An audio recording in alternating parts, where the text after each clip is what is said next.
کہ میرا کوئی فلاں کام ہے وہ کر دو، یا تو وہ کرے گا یا تو نہیں کرے گا، ٹھیک ہے۔ اگر کوئی انسان وہ کام کرتا ہے تو اٹس مین کہ اس نے میری بات مانی، اگر وہ نہیں کرے گا تو اس نے میری بات کا انکار کیا ہے۔ تو اللہ پاک کے جو احکامات ہیں، جو اس نے ہمیں زندگی گزارنے کے لیے ہمیں ایک کتاب ہدایت دی ہے، اس میں جو بھی ہیں ہمارے لیے ان کو ماننا ہے، ان پر ایمان لانا ہے،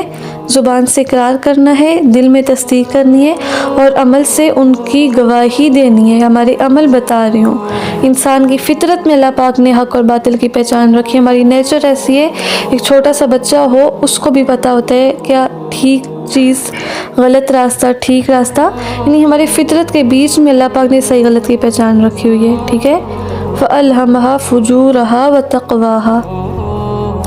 مہر لگا دی اللہ نے، ختم اللہ علی قلوبہم، ان کے دلوں پر، وعلی سمعہم، اور ان کے کانوں پر، ان کی آنکھوں پر پردہ ہے۔ تو یہ مہر جو ہوتی ہے یہ ایک دم سے نہیں لگتی، اچانک سے لگ جائے، ایسے نہیں ہوتا۔ جب کوئی انسان مسلسل انکار کرتا رہتا ہے، ایک کام کو چھوڑتا رہتا ہے، تب جا کے اس کے دلوں پہ پھر مہر لگ جاتی ہے۔ مہر کیا ہے؟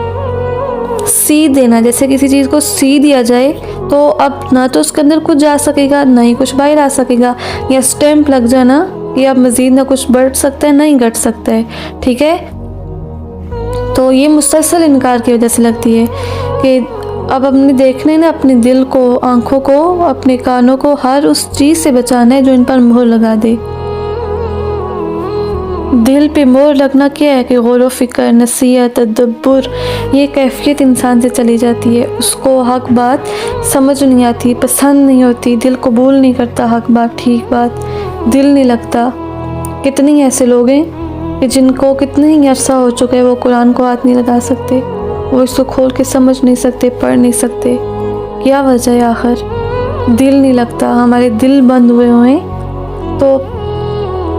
اس لیے خود کو بھی دیکھنا ہے ہم نے، ہر ایک انسان اس وقت اپنے ذہن میں خود کو لائیں، اپنے آپ کو رکھیں کہ کہیں میرے دل پہ مہر تو نہیں ہے، کہیں ایسا نہیں ہو رہا میرے ساتھ کہ کوئی حکم اللہ کا ماننا میرے لیے اتنا مشکل ہے کہ مجھے بہت مشکل لگ رہا ہے وہ کام، کیونکہ اللہ کا کوئی حکم ایسا نہیں ہے جو ہماری جان پہ ماننا مشکل ہو، کیونکہ اللہ پاک نے وہی اتارا ہے جو ہم کر سکتے ہیں، کیونکہ اللہ کے نبی نے سب کچھ کر کے دکھایا، ان کے صحابہ کرام نے ان کو فالو کر کے دکھایا ہے۔ تو کوئی بھی ایسی چیز نہیں ہے، لا یکلف اللہ نفسا الا وسعها، اللہ پاک کسی بھی نفس پہ اس کی وسعت سے زیادہ بوجھ نہیں ڈالتے۔ تو دیکھیں ذرا کہ میرے لیے نماز پڑھنا کتنا آسان ہے، قرآن پڑھنا میرے لیے کتنا آسان ہے، اللہ کے راستے میں کچھ دینا میرے لیے کتنا آسان ہے۔ یہ جب ہم لوگ دیکھیں گے تو پھر ہمیں پتہ چلے گا کہ ہمارے دل کی کیا کیفیت ہے۔ صبر میرے لیے کتنا آسان ہے، اللہ کے دین کے لیے بولنا میرے لیے کتنا آسان ہے۔ کچھ لوگ ایسے ہوتے ہیں کہ واقعی ہر جگہ پہ ان کی زبان بہت اچھی چلتی ہے، فیشن کی بات ہوگی، کوئی دنیا کی بات ہوگی، کوئی بھی بات ہوگی،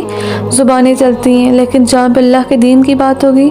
وہاں پہ گونگے بہرے بن جاتے ہیں۔ دیکھا کریں ایسے موقعوں پہ خود کو کہ کہیں میرے دل پہ تو ایسی مہر نہیں ہے، کہیں میری زبان تو ایسے نہیں ہے، کہیں میرے کان تو ایسے نہیں ہے کہ ہر کچھ سنتے اور اللہ کا کلام نہیں سن سکتے،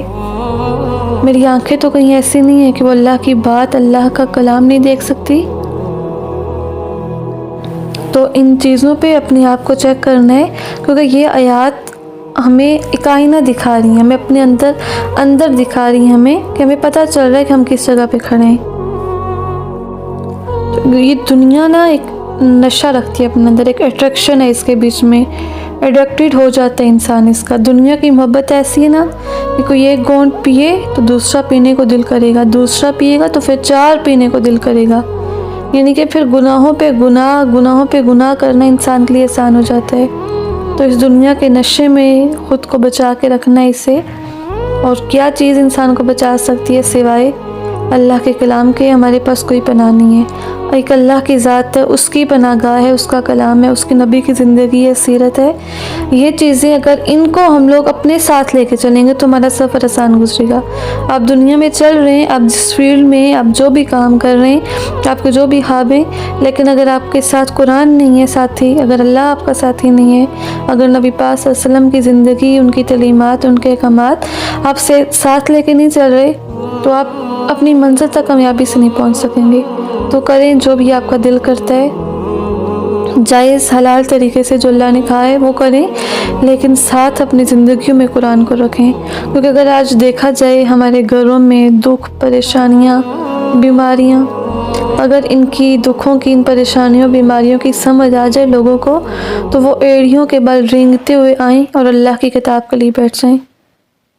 کہ یہ قرآن سے دور رہ کے ہم اتنا کچھ دکھوں، بیماریوں، پریشانیوں میں گر چکے کہ ہم سوچ بھی نہیں سکتے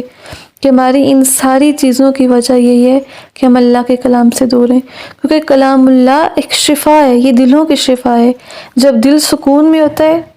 تو باقی اعضاء بھی سکون میں ہوتے ہیں، آپ کا ذہن سکون میں ہوتا ہے، لیکن دل کی بے سکونی ہو، باہر کچھ بھی ہو تو آپ چین نہیں پا سکتے،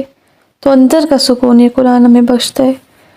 اللہ پاک ہمیں ہمارے دلوں کو زندگی عطا کریں